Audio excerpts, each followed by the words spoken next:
Bhojpuri actress और singer Akshara Singh big boss में इन दिनों बतौर प्रतियोगी नज़र आ रही हैं। इस रियलिटी शो को वो बहुत बड़ा प्लेटफॉर्म करार देते हुए कहती हैं कि ये उनकी नई शुरुआत है। और आपको बता दें कि उन्होंने कहा कि वो पटना की लड़की हैं और अकेले काफ़ी बानी हम।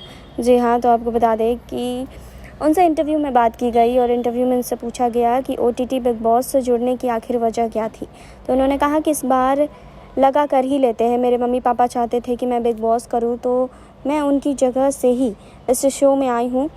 वे बिग बॉस के प्रशंसक रहे हैं। उसके साथ ही इस शो में जाने की एक अहम वजह ये भी है कि भोजपुरी को जो लोग वल्गर कहते हैं उनके लिए मैं स्टैंड लेना चाहती हूँ, उनके माइंडसेट को बदलना चाहती हूँ। सभी लोगों को लगता है कि भोजपुरी ब्लाउज़ और लहंगे पर टिका है, तो बॉस आप गलत हैं।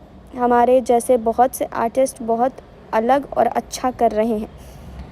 उनसे अगला सवाल पूछा गया कि सलमान नहीं करण जौहर इस बार शो को होस्ट कर रहे हैं, तो क्या ये पहलू आपके उत्साह को कम कर रहा है।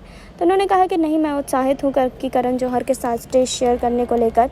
उनकी पर्सनालिटी जितनी कलरफुल है, उम्मीद है कि हमारा शो भी उतना ही कलरफुल होगा। उम्मीद है कि सलमान खान से भी मिलूँगी। जी हाँ, तो आपको बता दें कि इससे पीछे उनसे कई सवाल पूछे गए और इन सवालों में से एक सवाल पवन सिंह को लेकर भी उनसे पूछा गया कि बिग बॉस के घर में ही नहीं बल्कि बाहर भी प्रतियोगियों को लेकर विवाद शुरू हो जाते हैं।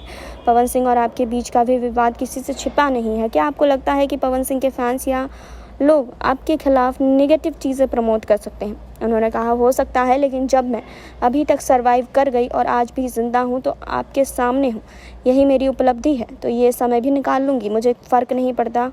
ऊपर वाला और मेरे कर्म पर मुझे भरोसा है। मेरे फैंस भी हैं जिन्होंने हमेशा मेरा साथ दिया है। उम्मीद है कि इस नई शुरुआत में भी वो मेरा साथ देंगे। तो आपको क्या कहना है कमेंट बॉक्स में बताइए। जुड़े रहिए हमारे साथ। नेक्स्ट 9 भोजपुरिया से सुरभि की रिपोर्ट। नेक्स्ट 9 न्यूज़ भोजपुरिया के सब्सक्राइब करी और लेटेस्ट अपडेट खातिर बेल के आइकन वाला बटन दबाएं।